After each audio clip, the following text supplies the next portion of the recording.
This clip is brought to you by SaveWithConrad.com.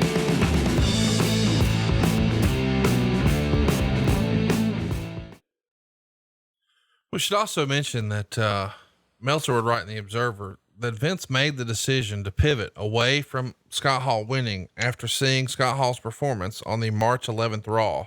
It's a handicap match, and Meltzer would write, the crew decided that it would be an absolute disgrace for Hall to win at the company's biggest show of the year.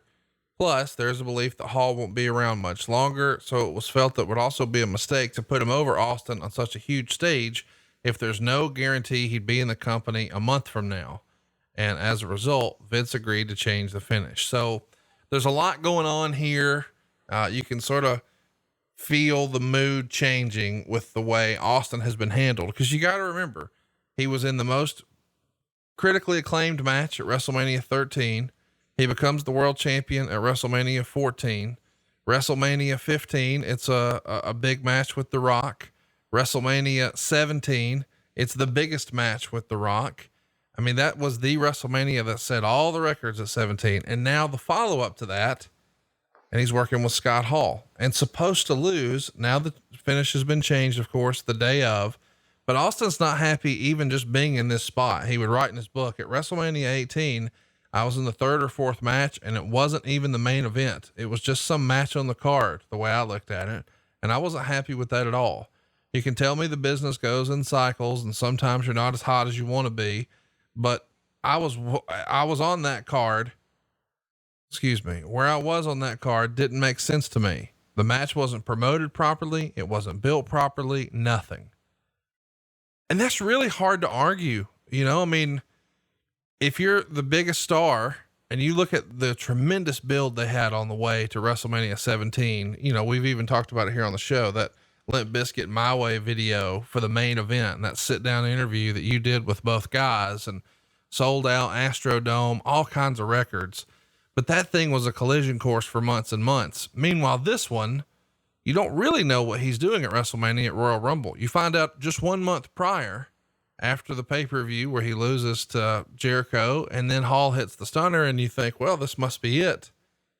That's not what you're supposed to do for your top guy, a 3 or 4 week build, and he's going to be the third or fourth match. If you were Steve Austin, wouldn't you have been a little insulted to be in this spot? Hell yeah. Absolutely. Yes, absolutely. Because it felt so thrown together with short-term thinking. And, here's the other thing about that. We had guys on the roster that deserved that opportunity to work with Steve at WrestleMania. To work with Austin at WrestleMania is going to help you get over whether you win or you lose. And some people may be rolling their eyes right now. Well, how do you get over if you lose? Because you're a great worker. For the love of God, man, this is fictional. This is not the NFL. This is not MLB or NBA, or any of this. This is a fictional presentation, showbiz-like presentation. But it was ill-planned, ill-thought out. It was an idea. Oh, yeah, by the way, I'll give you an example of oh, by the way. When Vince and I were looking at the card for WrestleMania 17, and he had a shell of a card from Creative and Vince's ideas, obviously, and other suggestions that many of us had given. And I was trying to manage the entire roster. So I look at the card and I said, well, it's a hell of a card, Vince, but we got 2 guys that aren't booked, that need to be booked. Who? Undertaker and Triple H. Oh, goddamn. Yeah. Oh, goddamn right. They both deserve to be on WrestleMania. They worked their ass off. They've been great soldiers. They've been great teammates. They've done great. So, they got booked, and Undertaker, if you remember, Undertaker wrestled Triple H at WrestleMania 17 in a cold as ice match. I had no idea it was all born out of Vince booked the card and just didn't have him on there at all. Like at this point, I mean, I could almost understand. Well, no, I guess you really couldn't understand Triple H, but my goodness, Undertaker's been with you forever and a fucking day. How do you forget that guy? Well, it was just oversight, and you got a lot on your plate, and it's no excuse other than human error. But when he realized they had not been booked, he quickly said, "We've got to fix that immediately." Right. It was like, well, let me think about that. No, it wasn't that at all.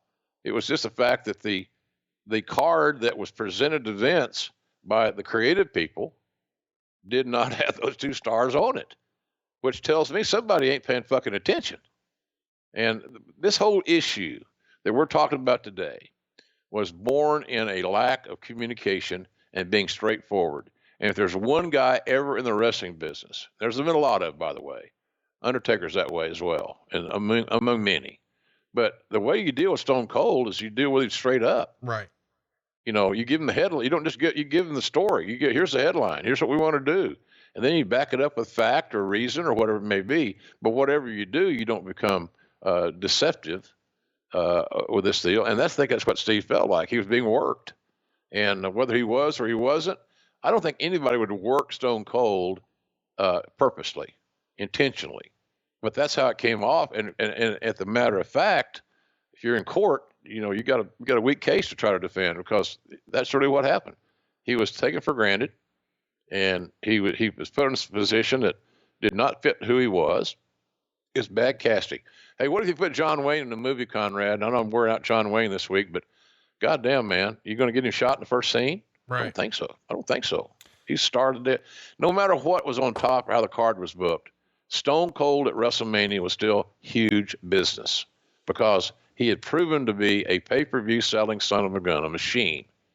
And so, but he had to always have somebody that he could go out. Steve's issue was, I got to go out and have the best match on the card every night.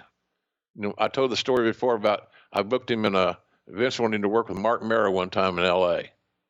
And so Steve didn't want to work with Mark Merrow. And so I rebooked the card. Vince got, pissed at me. I said, well, I talked to the talent. He didn't want to work with him. Right.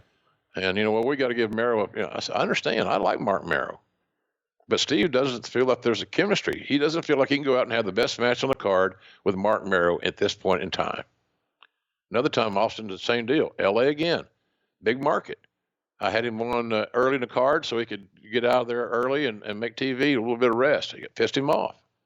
Called me raising hell. I worked all my life to go on last.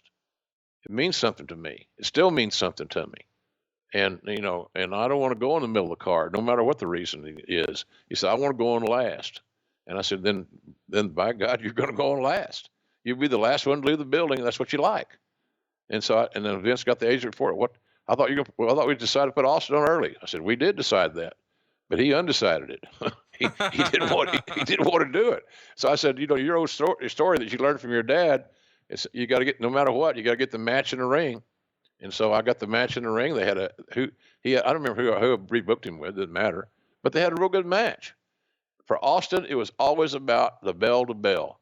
Am I going to be in a position where I could possibly have the best match on the card? What can I do to increase my chances of that happening? And it's the first thing you look at is who you're dancing with. If you guys don't have the rhythm, you don't hear the same music, it's just not going to work. Hey, it's Conrad Thompson. Thanks for checking out the podcast here on YouTube. Be sure to hit the subscribe button and the notifications bell so you get a notice anytime we upload some new content. And go save yourself some money right now. If you're in a 30-year loan or you have credit card debt, it's not a matter of if I can save you money. It's a matter of how much. Find out right now for free at SaveWithConrad.com.